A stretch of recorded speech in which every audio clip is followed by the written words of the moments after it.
21st Century Infrastructure Commission. So with that, Mr. Weiner. Thanks, Harvey. Let's see if I get this on. Governor, thanks for welcoming the commission members. There's 10 of us here today. And Mayor Weaver, thanks for giving us some time to come here today. Actually, our goal is really not to talk to you today. Our goal is to listen to you. But we thought it would be appropriate to give a quick update on who we are and what we're doing. And I think for the committee members, you'll see that that we have a lot of similarities at our commission that you have with the committee. So we were sort of born out of about the same time zone in March. I think you were executive order number 1, we're number 6, so we're a little behind you. But our job is to get a report done by November 30th, so we're in a compressed time frame. So again, thank you for taking the time to listen to us. Oh, Sarah, you're on. Thank you very much. One of the things I'd like to point out in this brief slide presentation is at the bottom of the slide you'll see that we have a website. It's a rather robust website.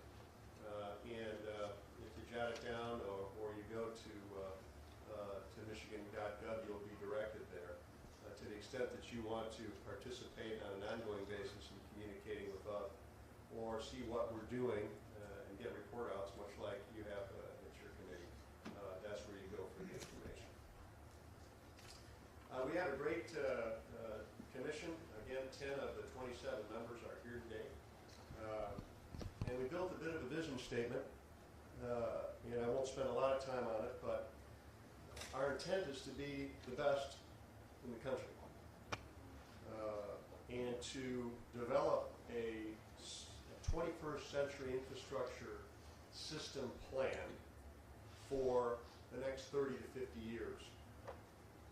We want to be innovative, and we have to be because, to our knowledge, there isn't another state that has a plan like this. So we're going to be the best, but we're also going to have to be the first. We want to have sustainable funding solutions, and that's really a key goal because, as you know, it's so hard to plan for major infrastructure changes unless you look at this as a long-term basis. We will have true cost of service principles, meaning we have to understand really what the costs are. We have to be transparent, and the citizens need to get value. And we want to have a collaborative and integrated asset management program. What we are discovering, the more we're studying this, and we have some tremendous subject experts and community leaders on our commission, is that our infrastructure systems don't talk to one another. They don't know that they exist side by side in many cases. And we need to understand what the assets are, particularly under the ground, that we can't see. But we have to map and understand it in order to make it better and do things in a collaborative way. The example, of course, is, you know, when they repave your street and 2 weeks later someone comes along and cuts it up because there's a water main break or an energy line or something like that that needs to be done. We've all experienced it. It's not necessary, and we need to address that. But most importantly, like your committee, we want to enhance the quality of life and build strong communities so that there's better jobs and the kids come home to live with us in our great state. Background of the commission is the governor called us together in March of 2016. There's 27 of us. And truly there are experts, government representatives, some academic scholars, and then a couple of business people that are too important like me. So a long-term comprehensive view is what we want. Our report is going to be done by the 30th of this month. And we're going to do everything we can to answer the very specific questions in the executive order. And it's a tall order for all of us. So looking out 30 to 50 years is not something that typically we do in our lives. But in order to accomplish this, we divided ourselves up into subgroups. I believe you have two. Transport, which includes everything related to transport. That's ports and non-motorized transportation, passenger rail, as well as roads and streets and bridges. Water, sewer, stormwater drainage. It's a gigantic area for us. We have a subcommittee working on that, which includes drinking water, wastewater management, stormwater, dams, etc. Telecommunications and energy. Very, very important part of our infrastructure. And then we have a subcommittee that is focused on policy and funding. And all of these subcommittees are focusing on what's the best practices, not just in the United States, but around the world. We have to reach deep into, if you will, the world to find great examples of how we can be collaborative, of how we can find new and interesting ways to develop long-term funding measures. And here in Michigan, we have to look at our current policies and the legislative possibilities that we currently have. And all of this has to be studied so that we can have a future state in mind. And funding and policy is a place that we're spending an awful lot of time trying to present recommendations that our citizens, that the governor, and that our legislature will find palatable to help us get where we need to get to. So to help build the plan, we decided to listen. We've been on the west side of Michigan. We've been in the Upper Peninsula. We have a meeting, listening to a meeting coming up in Detroit at the end of the month. And we've also had stakeholder meetings like today. We were in Escanaba and Traverse City. And we've learned a lot about what the people want. And we understand that as a commission, we best listen to what the people want because that's what they're going to pay for. And they're not going to pay for something they don't want. And we understand that. So we're trying to do our best to listen. And we've had a very robust exchange going on online. And we've used our website to challenge people to tell us what they really want. And this is what we're going to do here also today. So the commission has been busy working really since April. We've been meeting every month, and our subgroups are meeting multiple times every month. And we have defined the current status by these subgroups of where we are today. What's the status of our infrastructure? And we have defined where we want to go, and we are defining now what those gaps are and what it means. And we're traveling at 100,000 feet because we're talking about the entire state. And we're talking about long-term solutions, and we're talking about innovative technologies. But we're well down the track of understanding what those gaps are. And that's what the people want to know, is what the gaps are. So, in developing the vision that we started with today with you, talking about, we are now beginning to draft our recommendations in all these different areas with technical support, engineering support, policy support, funding ideas, and we look forward to delivering this report in November, Governor, to you and to the citizens and to the legislature.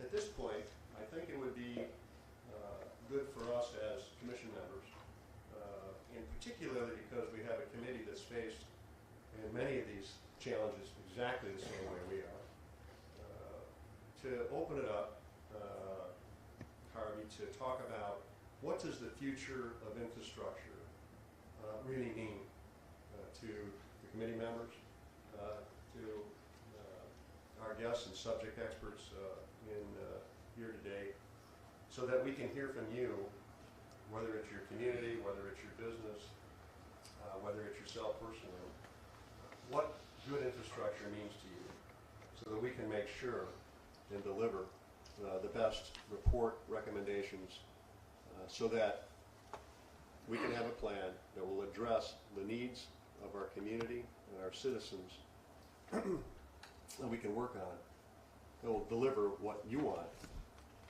for the next 30 to 50 years. Thanks, Eric. There is a roaming mic, so for those who, and this is open for everyone in the room for this discussion, you raise your hand, we'll try to track that and have this discussion, so thanks.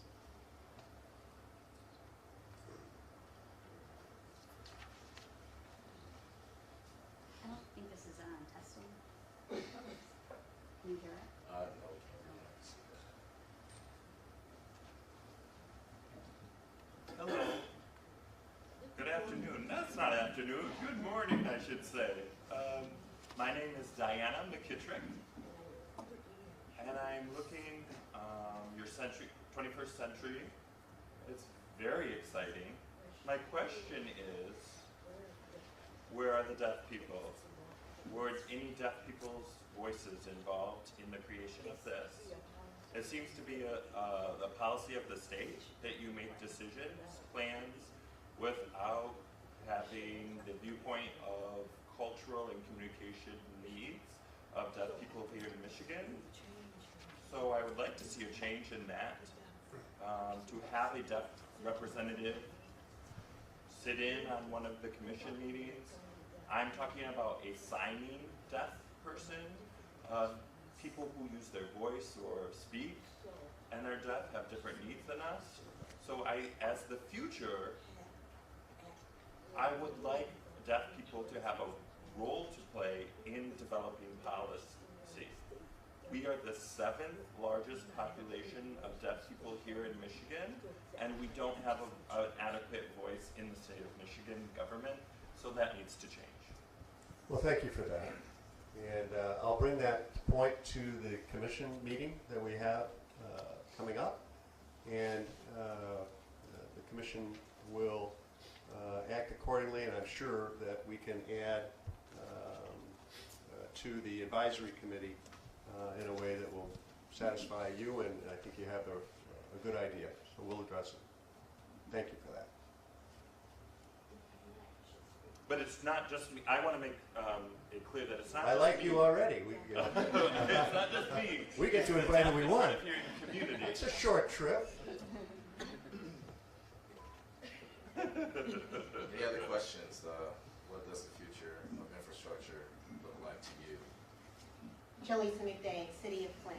As we address infrastructure issues in Flint, one of the things that has been very apparent is how difficult it is to acquire talent.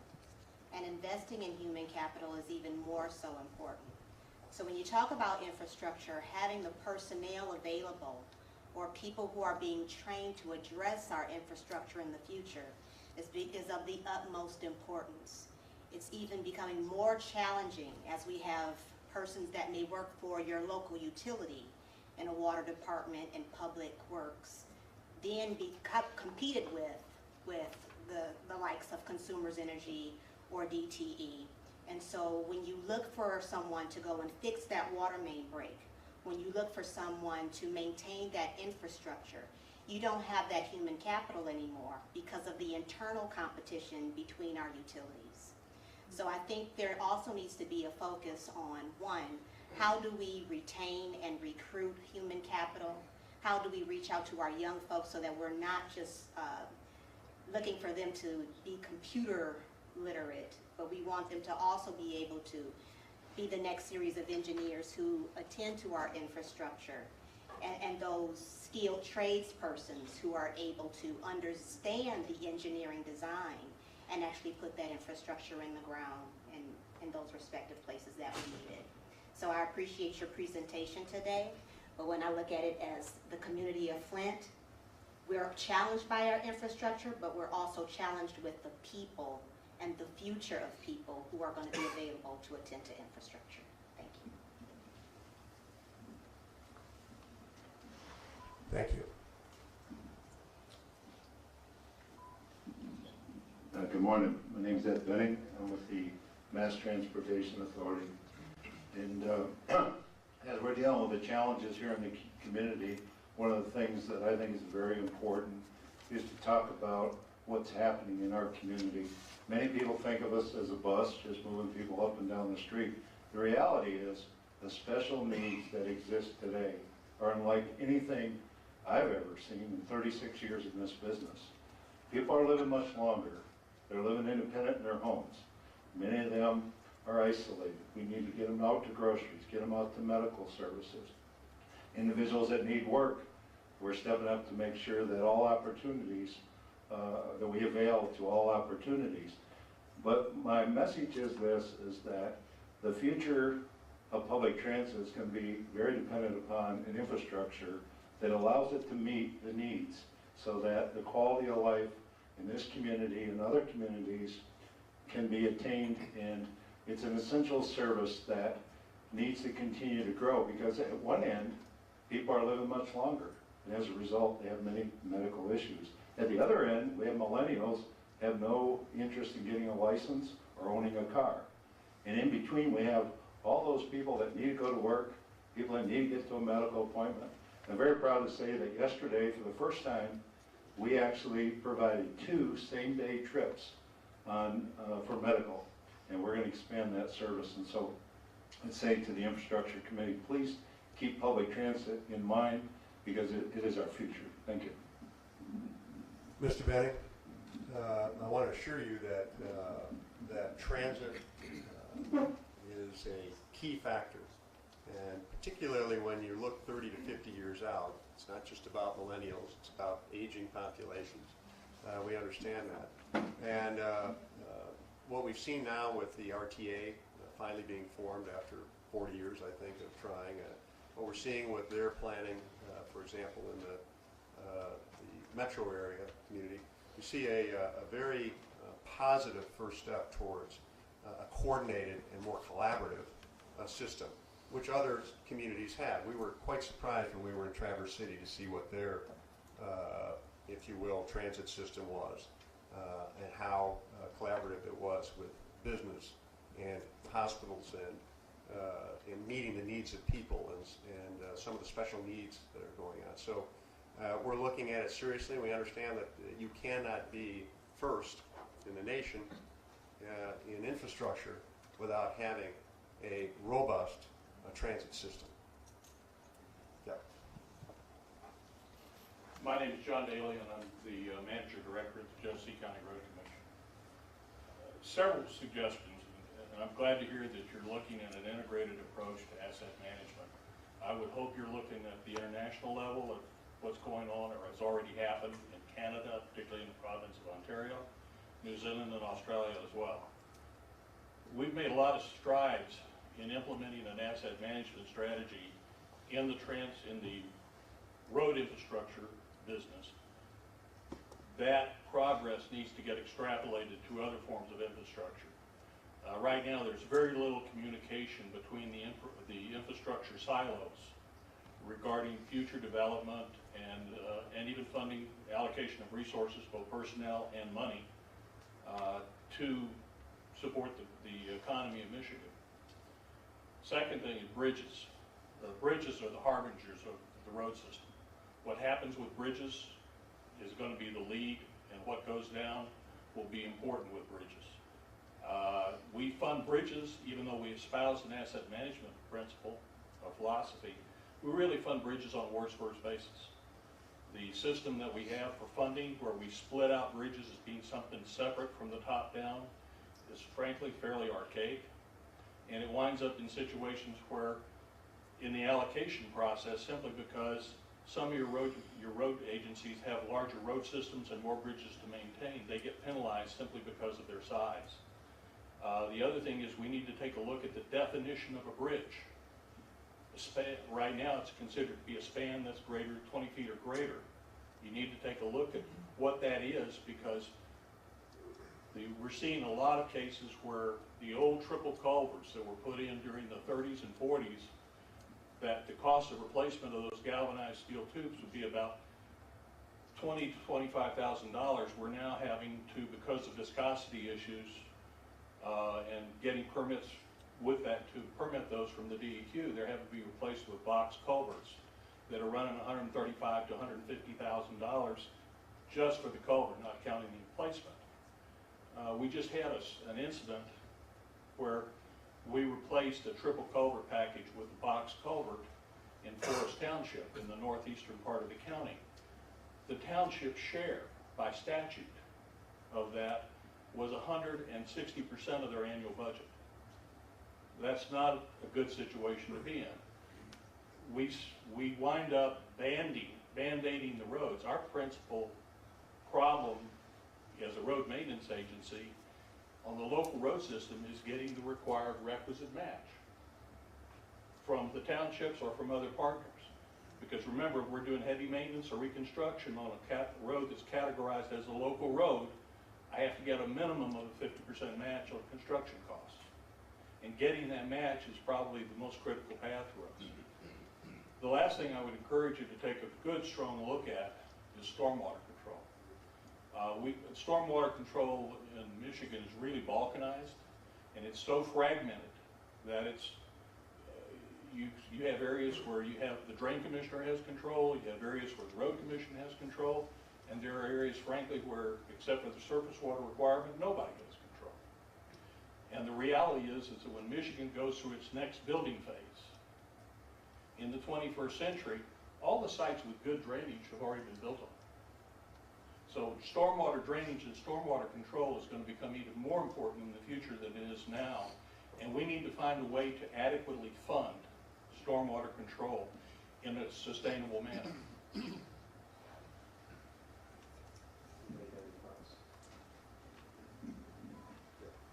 If I could, Mr. Chairman, so I do have the pleasure of funding that subcommittee that's drinking water, wastewater, stormwater, green infrastructure. So Evan Pratt out of Washtenaw County, he echoes your concerns and sentiments. So one of the things that the committee is really laser focused on is how can we have a more integrated approach to that, and then how can we reduce some of those impacts and not have some of the green infrastructure and softer infrastructure. Because you're exactly right, we've hardened all the surfaces, and how we can address those over time will be critical in nature. Thanks for your comments. Mr. Daly, I've got a question for you. We have been focused on, not in great detail, some of the specifics you talked about, but on an overall basis, we have been looking at transportation funding.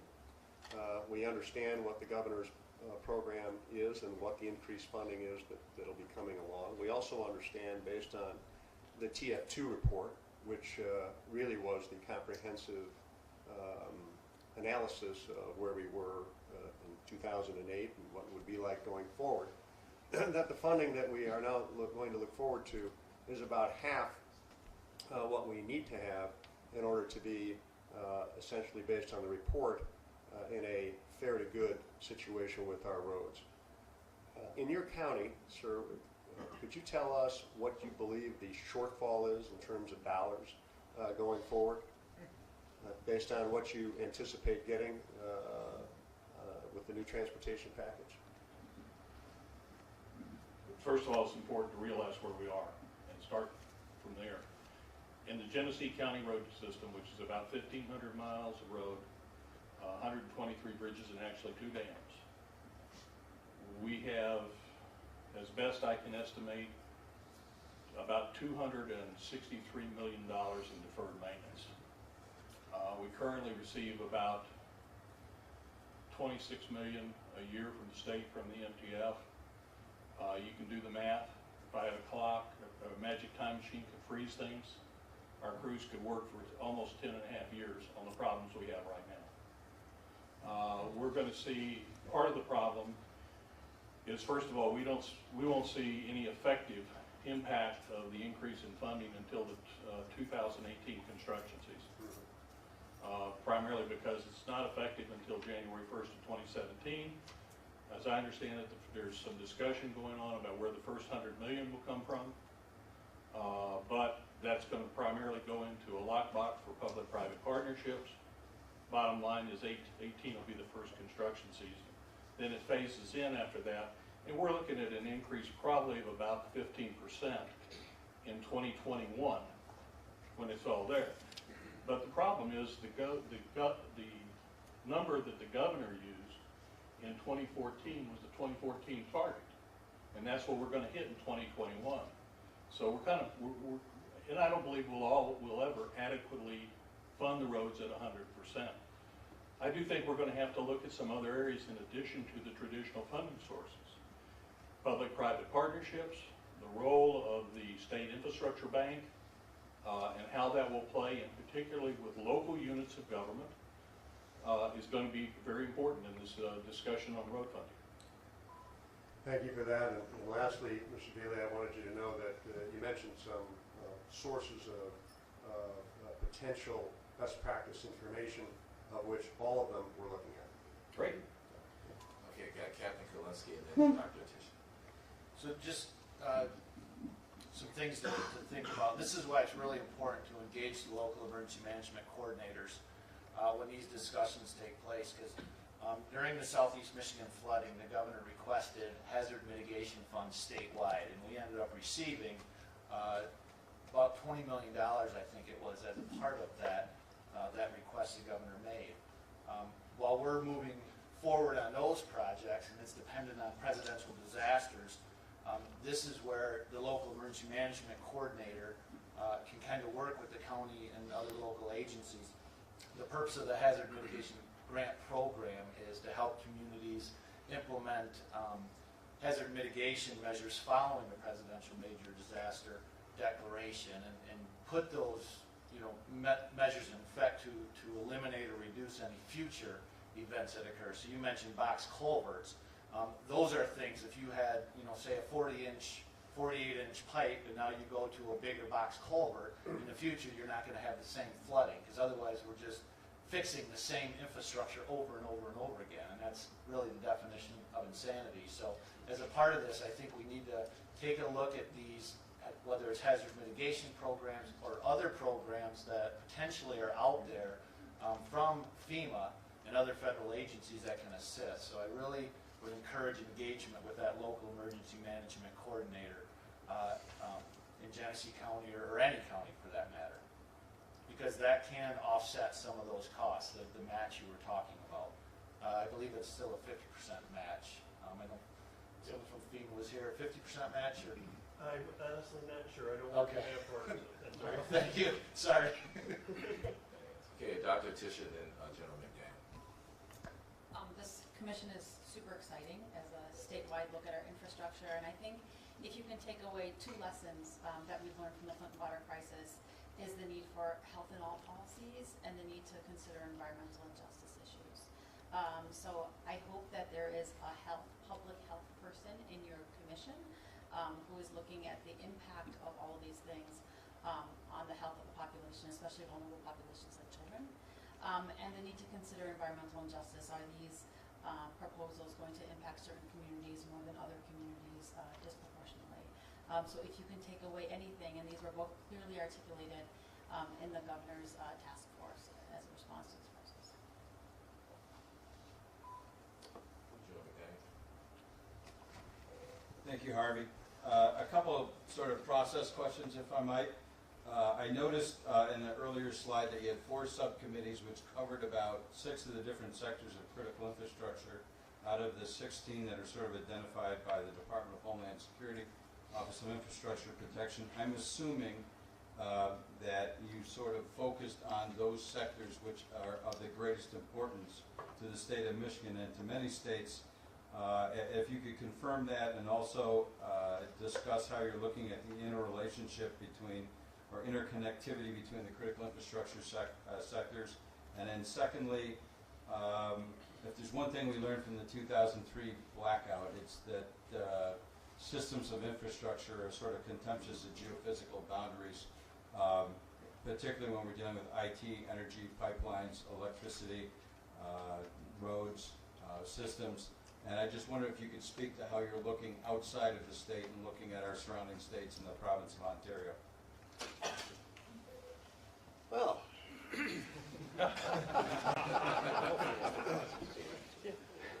Who wants to volunteer for part of that?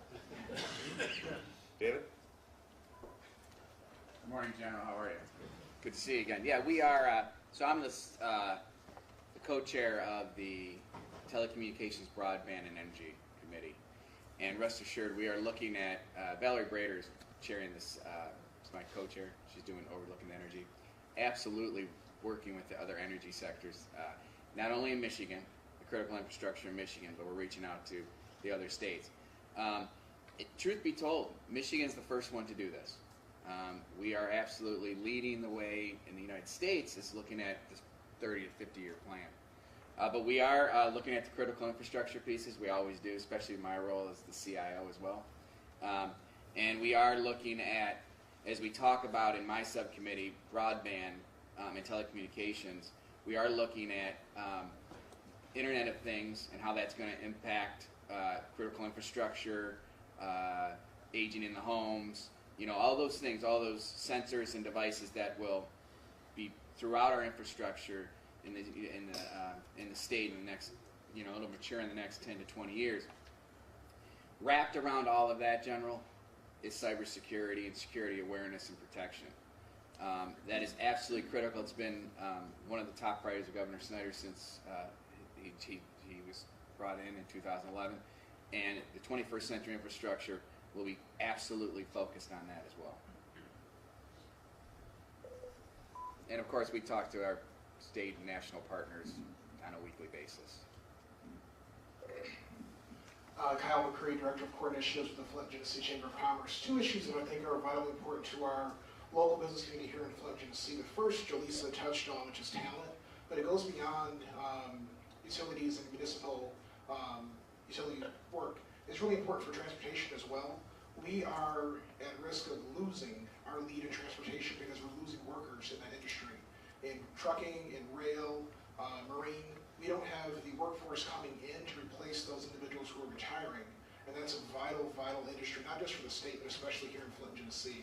And there are a number of individuals who can work in those industries. Industry has a need, but for example, the best training program for rail is at Northern Michigan University. So it's difficult to attract workers from, say, Flint, who might have an interest in that program, to go to Escanaba for training to work at a job here in Flint. So that's one issue that needs to be part of infrastructure, because if we don't have the rail and the trucks on the road, you all are going to build a great infrastructure with no one to pay for it. The second is the integration of smart technology and everything that we do. We are currently a leader in the development of that type of transportation, but we have to keep moving forward with that if we want to be the ones who are developing and manufacturing the technology as well. And not only with the implementation of it, but also the integration of smart technologies with our current existing technology. For example, if we have a Google car or a GM car that's talking to another GM car, but then my dad's Avail was also on the road, how do those three cars interact and mix when two are smart and one's not? So those are vital issues for us over the next 20 to 30 years. Got a question?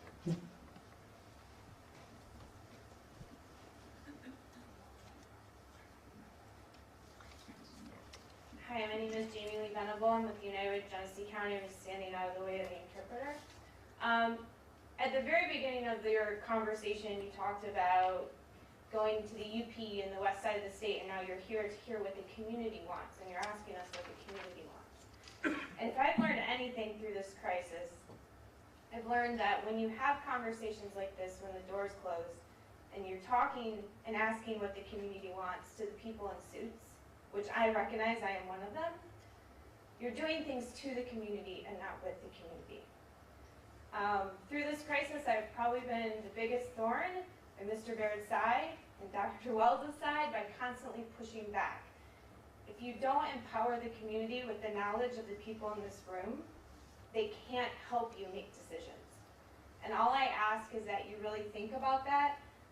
I heard you say you've gotten great feedback from the website. Let me tell you, the community created a darn good website for the water crisis, and we knew that wasn't enough because we knew there was a lot of people that couldn't go there. So we knock on the doors. We have meetings in neighborhoods. They're not comfortable at all. And I get screamed at every day. But I'm listening, and they keep coming back.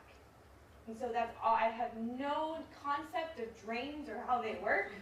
I know nothing about buses. All I can tell you is that you have to do things with the community. And all I ask is that you have meetings that are not closed